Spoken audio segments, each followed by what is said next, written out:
Oh man, what's going on, YouTube family? Uh Saturday I've been just mellowing out. I gotta get to some cleaning and then get some gardening done later if this weather eases up. This video is one of the hardest for me to do. As a matter of fact, this is a video of me not doing a video, which is kind of weird. This video is hard for me because this is the second video I'm doing about the death of an MMA fighter. This is about Jordan Pearson that died in a hit and run. Now, I take that back. I'm gonna say he was murdered because if you hit somebody at 12 o'clock in the night, you mean you would at least drive to a police station and say, "Hey, I hit somebody with my car. This is what happened." That person hit this guy and just never looked back. Okay, he was 25 years old in his prime and an upcoming star. So he got hit, went into the coma, went to the hospital. They amputated his leg, and then at the request of his family was pulled off life support. So there it is. It's a very hard video for me to do, and the reason why it's hard for me to do is because you know I like to commentate on MMA, but this his death will affect the MMA, I guess, world. So I have to comment on it, but I was trying to avoid commenting on it. But anybody who want to know about MMA commentary or what's going on in MMA, that's something that they would want to know. So it's kind of was conflicting for me. It was very hard to do. So like, just I just got it out of my system in just that quick second. It was very hard for me to do. And to, let's pray for this guy's family. Wish them the best. A GoFundMe account was started for the family. Uh, you know, I'm not sure how legit that GoFundMe account is. If because GoFundMe, I have a project I'm doing. I'm using GoFundMe through, but there are other people on GoFundMe who's not legit. So check the GoFundMe account I started for the family out thoroughly first before you make your donation. All right. Having said all that, the thing that's the most difficult about this for me is because my wife and I we have this discussion all the time. If I'm ever in a coma or on life support, I always tell her, "Don't pull the plug on me. Keep me alive as long as you possibly can. Whether it's at a machine, plug our tube into every orifice of my body. I will fight my way back to you and the kids. I will not go out." Now, her opinion is like, well, if you're brain dead and it's financially draining us, we wouldn't have a choice. We'd have to do it.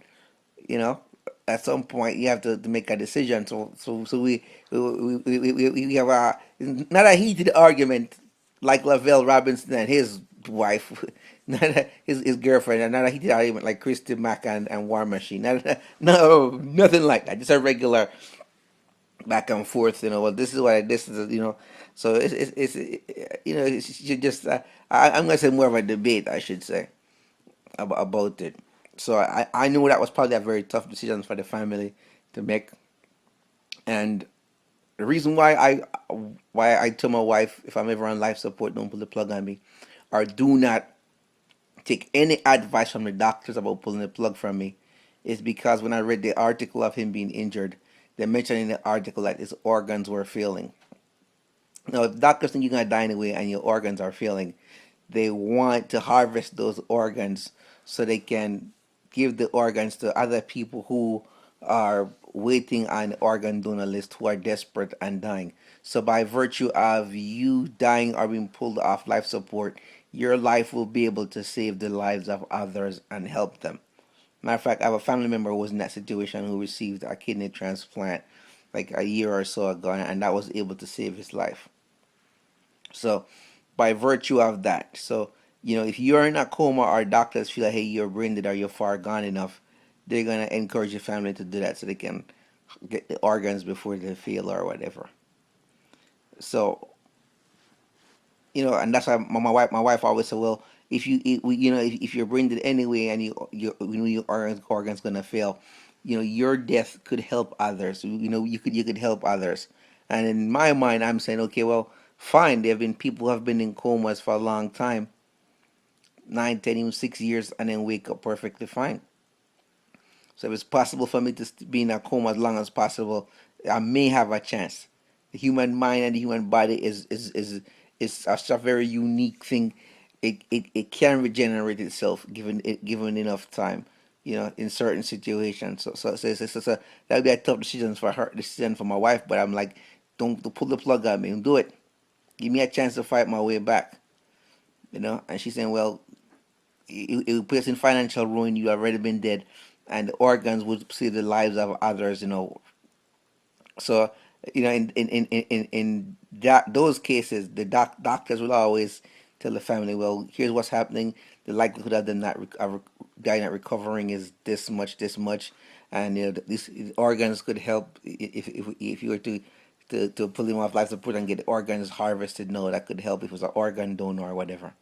And the fact that he's an MMA fighter means that he's in good physical shape, very healthy. Organs are probably very healthy from all that physical activity. So more than likely, he has a really good heart. That's in good cardiovascular shape.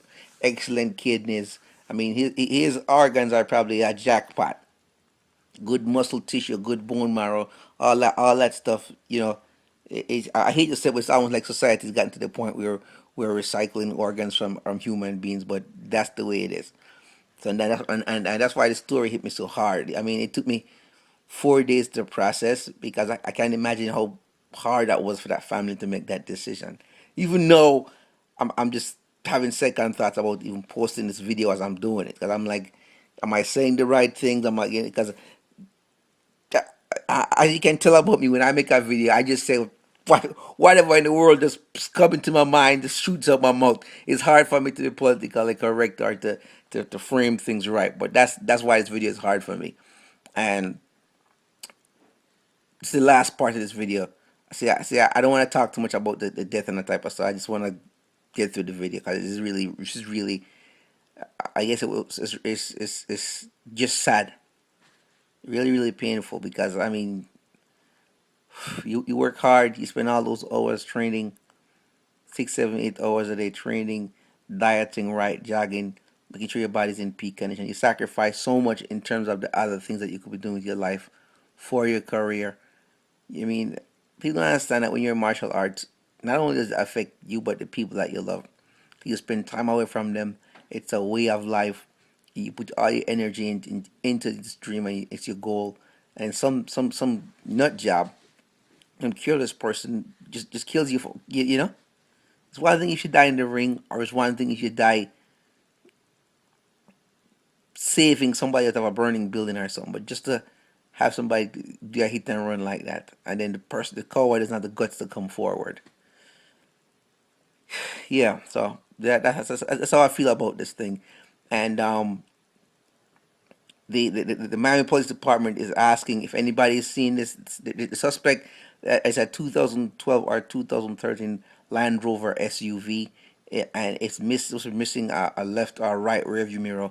It does have damage. But if you check out their website, they'll tell you what they're looking for. And if anybody in Miami just see this video, or you run across something suspicious, you just I mean, I don't know what to say, but as a community, or the community in Miami need to pull together, I'm hoping that the cops find this person. I really, really want them to find them. All right, guys. I mean, seeing me like this video was easy for me, but it was real tough. That's my 2 cents from the fight so far, actually. So, peace out.